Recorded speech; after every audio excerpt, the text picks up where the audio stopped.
E aí, gente, beleza? Mais um vídeo aqui sobre Go. Hoje a gente vai falar um pouquinho sobre a camada de Application. É a camada core da nossa aplicação juntamente com a camada domínio que a gente viu no vídeo passado. Mas basicamente essa é a camada onde a regra vai morar, basicamente, né? Então, essa regra que a gente tanto fala, que a gente vai criar, que a gente vai validar os cenários, que a gente vai poder chamar as portas de saída para poder criar realmente o que a gente precisa criar, validações, métodos que a gente precisa chamar, tudo que a gente precisa fazer de regra sem ser validação de dados como a gente faz na Adapter Input, vão estar nessa camada de Application. Então, junto da camada de Application, dentro do Application, a gente vai ter a camada de Domain, que a gente falou no vídeo passado também.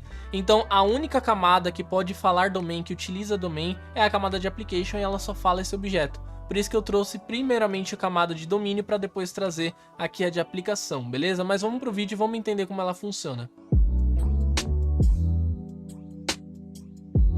Então, como ela funciona, né? A entrada de usuários dos sistemas externos deve chegar ao core ou application em uma porta por meio de adaptador e permite que a saída seja enviada ao core application por meio de uma porta para um adaptador. Então, o que isso tudo quer dizer, né? Basicamente, o application, todo dado que chegar nele vai chegar através de um adapter e todo dado que sair dele para algum lugar vai sair a partir de um adapter. Então, por exemplo, seja lá qual for o tipo de entrada de dados de onde está vindo a informação, ele vai entrar a partir de uma interface, ou seja, todo dado, todas as funções que existem dentro do core, dentro do application, vão ser expostas para o controller, para o listener, para o adapter input de uma forma de interface, para que ele não precise basicamente saber o que existe dentro daquele método. Então, se o adapter input precisar saber o que tem dentro dessa informação, dentro desse método, dessa implementação, ele não vai conseguir saber. Ele sabe o quê? Ele sabe que existe uma porta de entrada, que se ele chamar passando X, ele recebe como resposta Y. É isso que ele precisa saber. A mesma coisa com uma porta de saída. Então, se a aplicação precisa, se a camada de application precisa chamar algum dado externo, ele não precisa saber como é implementado aquilo. Ele precisa saber que existe uma interface com alguns métodos que se ele chamar alguma função passando X, ele recebe Y como resposta. Agora, de resto, ele não precisa saber de mais nada, tá? Então, essa é a ideia do application, ele estar fechado tanto de dados de entrada como de dados de saída. E é por isso que a gente utiliza a camada core da aplicação e é por isso que a gente cria as regras da aplicação nessa etapa. Então, isso cria uma camada de abstração que protege o núcleo de um aplicativo e o isola de ferramentas e tecnologias externas. Essa é a parte mais importante, tá? E que são, de alguma forma, irrelevantes, né? Por que irrelevantes? A forma de onde você vai salvar o dado, a forma de onde vão vir os dados não importa. Isso você consegue fazer como mock. Basicamente, se você cria o hexagonal bem arquitetado, com as interfaces bem criadas, você consegue criar toda a sua aplicação sem fazer a menor diferença de qual banco de dados está sendo utilizado. Você consegue ir lá e mocar a sua interface de saída e simplesmente fingir que existe um banco de dados, fingir que existe um sistema de arquivos igual a S3, fingir que existe algum cache, fingir que existem camadas externas. Com a aplicação bem criada e desenhada, com as interfaces de entrada e de saída, você consegue criar sua regra sem depender de nada e você consegue criar seus testes sem depender de nada. Você não precisa criar a sua aplicação utilizando um MongoDB, utilizando um MySQL, utilizando um Cassandra, utilizando uma MariaDB, não precisa.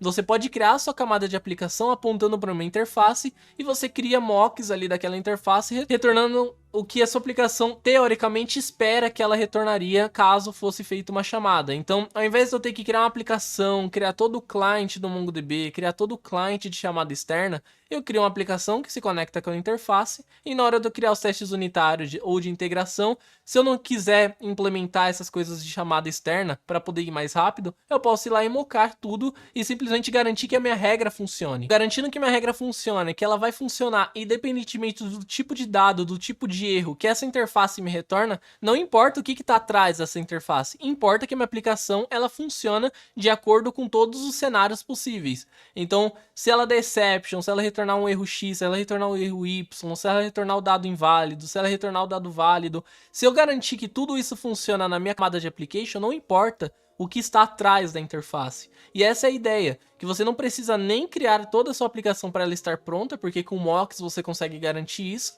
e você também consegue fazer com que, independentemente da futura mudança que seja feita nas camadas externa da sua aplicação, a sua regra de negócio continua funcionando. Então nessa etapa você deve trabalhar apenas com regras internas e sem dependências, tá? Então para o application, foque sempre em receber os dados já transformados em domain, como foi dito no vídeo anterior que eu falei sobre a camada de domain, né? Então Assim, se precisar acessar algum dado externo para complementar sua regra, utilize as portas de saída. Veremos esse assunto no próximo vídeo.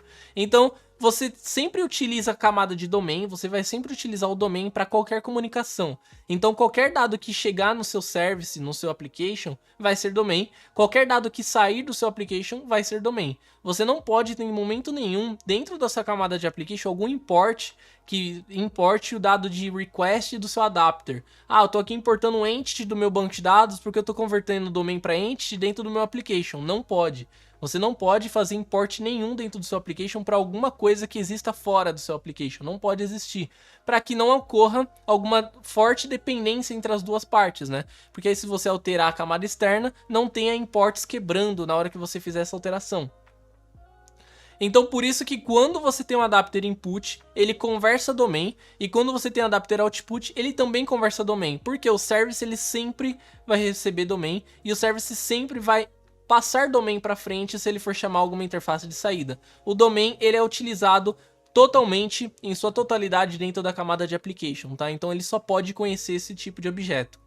São exemplos de dados externos que podem ser necessários para complementar uma regra. Então, por exemplo, Otávio, eu não posso importar nada, então como que eu vou criar a minha regra? Como que eu vou pegar informações externas para poder complementar a minha informação? Então, um exemplo próximo do nosso código do meu primeiro CRUD em Go, se você ainda não viu como está funcionando, vou deixar o card aqui em cima. É um projeto CRUD em Golang que a gente está criando, que basicamente ensina ali do zero a um projeto todo completinho em CRUD em Go, como a gente faz, regras, MVC, interface, tudo que a gente precisa, beleza? Então, esse código que eu estou mostrando é basicamente esse projeto convertido em hexagonal. Então, nesse caso, seria a criação do usuário precisar de a validação de um e-mail. Então, por exemplo, Otávio, eu tenho aqui o meu projeto que ele tem um método que cria o usuário.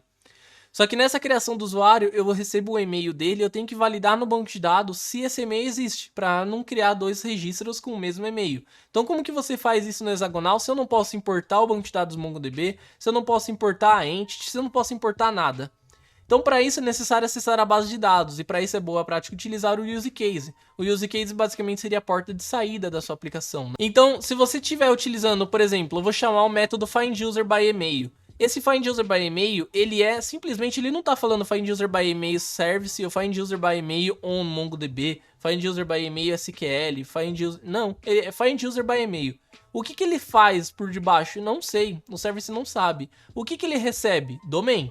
Ele recebe domain, na verdade, aqui nesse caso ele recebe e-mail que tá vindo a partir do meu objeto domain. É a única coisa que eu sei. Que eu sei que ele precisa receber uma informação e-mail que eu tenho dentro do meu domain, e eu sei que ele vai me retornar um user de que tipo? User domain também, porque ele também tem que conversar somente domain. Então todo dado que eu chamar para fora, toda interface que eu chamar, além dela receber domain ou receber alguma informação que tenha dentro do meu domain, ela tem que me retornar domain também, porque é a única informação que eu conheço. Eu, como camada application, como camada core, conheço nesse caso. Por isso que é tão importante você separar o seu domain de uma forma correta, porque ele vai ser muito utilizado, tá? Então nesse caso, se eu vou chamar findUserByEmail service, se eu vou chamar o createUser, eu não sei de nada de como que acontece essa regra. Eu sei que simplesmente ele está dentro de um repository, se esse repository é de MongoDB, se é de MySQL, eu também não sei. E eu sei que esse método é createUser, que recebe um domain e me retorna um domain. Agora, se esse repositório está implementando uma fila, um S3, um banco de dados, não importa nesse caso, tá? Ele simplesmente tem que ser chamado e tem que retornar o que é esperado. Então, nessa camada que moram as interfaces de entrada e saída. Então, eu venho tanto falando que tem que chamar a camada de entrada para poder depois chamar a camada de saída, que a camada de entrada é uma interface, que a camada de saída é uma interface, que o application não pode importar nada fora dele. Então, onde estão as entradas e as saídas de dados, né? Onde estão essas interfaces que a gente tanto tá falando, né? Então você deve estar se perguntando, afinal, onde moram as interfaces de entrada e saída que tanto falamos aqui no canal, que tanto falamos aqui nos vídeos de hexagonal, né? Então, visto que a camada de application não pode importar ninguém de fora, nada mais justo do que as entradas e as saídas, as interfaces estarem dentro dela, porque assim ela não precisa importar ninguém que está fora do application. E é exatamente isso que acontece.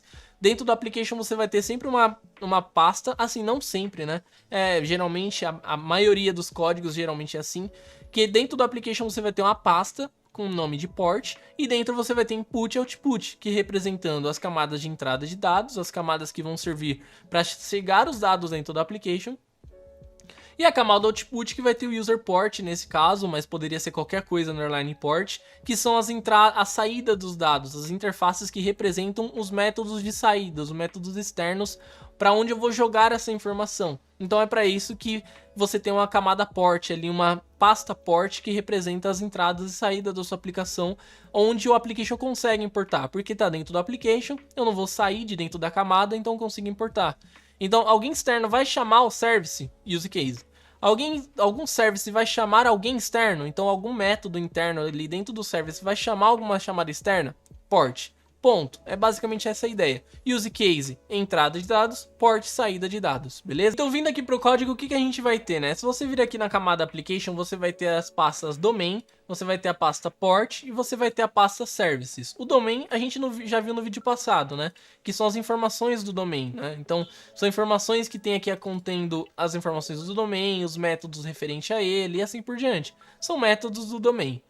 Agora, a camada port vai ter duas pastas, input e output. O input, o que ele é? Ele é uma interface que define quais métodos vão ter implementados dentro do meu service. Então eu vou ter um método createUser que recebe um domain e retorna um domain. Eu vou ter um findUser que recebe um ID, qualquer ID, e retorna um domain. Eu vou ter um findUser by email que recebe um e-mail e retorna um domain. Tem muitos códigos que ao invés de receber só o ID, só o e-mail, recebe o objeto inteiro, o domain inteiro. Pode ser também, você pode criar desse jeito, que aí lá no controller eu teria que criar o objeto domain, mesmo tendo só o e-mail, só o ID, ele recebe, cria um objeto domain inteiro para passar para frente. É uma solução também, tá? Mas eu achei mais fácil criar com ID, não é errado, porque o ID é uma informação que tem dentro do domain. É uma informação que contém o domain, né? O findUserByIdService, ele recebe um ID, mas ele retorna domain.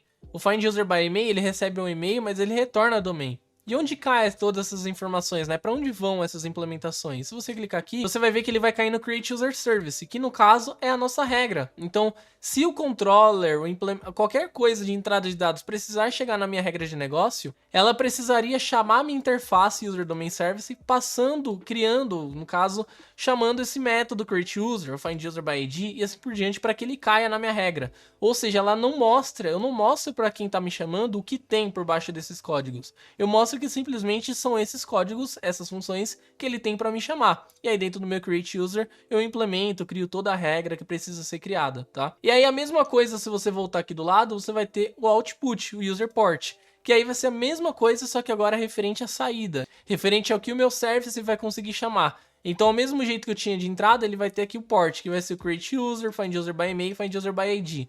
Tá vendo que eu não coloco o nome de nenhum banco de dados, eu não coloco o nome de nenhuma implementação, não coloco nada. Porque dessa forma fica totalmente fechado o que tem por debaixo deles. Eu não sei quem está implementando esse método, quem está implementando esse findUserByEmail, eu não sei. Porque a minha camada de aplicação não pode saber o que está acontecendo. Ela simplesmente tem que vir aqui dentro do meu service, ele tem que dar um findUserByEmail service, um createUser. Agora, o que isso acontece? O que isso faz? Não sei. É isso que tem que acontecer.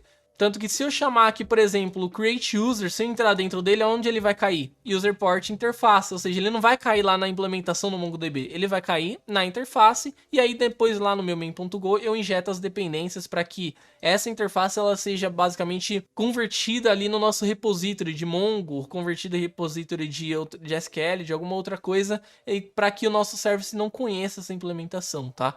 Então, novamente, o que ele comunica? User domain, ele recebe user domain da mesma forma, tá? Então, basicamente, vocês veem que toda a comunicação é feita via user domain, toda a comunicação de entrada é feita via use case, toda a comunicação de saída é feita user port, que ambas são interfaces, para que não seja mostrada ali o que está acontecendo por debaixo. E toda chamada do service sempre é referente a alguma chamada dentro da camada de application. Então tudo que eu importo dentro do meu application existe dentro do meu application, tá? Exceto alguns frameworks você pode acabar não tendo como fugir de utilizar, que aí não tem o mesmo jeito, mas é bom só você validar se realmente faz sentido, tá? Mas muitas vezes você tem que implementar, por exemplo, Spring. Você não vai criar um projeto Spring fora e dentro do application criar sem Spring. Não faz o menor sentido, né? Então, tem coisas que não tem como evitar, mas é bom você tentar evitar coisas que você tem como alterar, você tem como evitar ali dentro do application, beleza? Então, esse foi o vídeo. Espero que vocês tenham gostado dessa camada aqui, de como funciona a camada de application. Nos vemos no próximo vídeo em Go e até a próxima. Falou!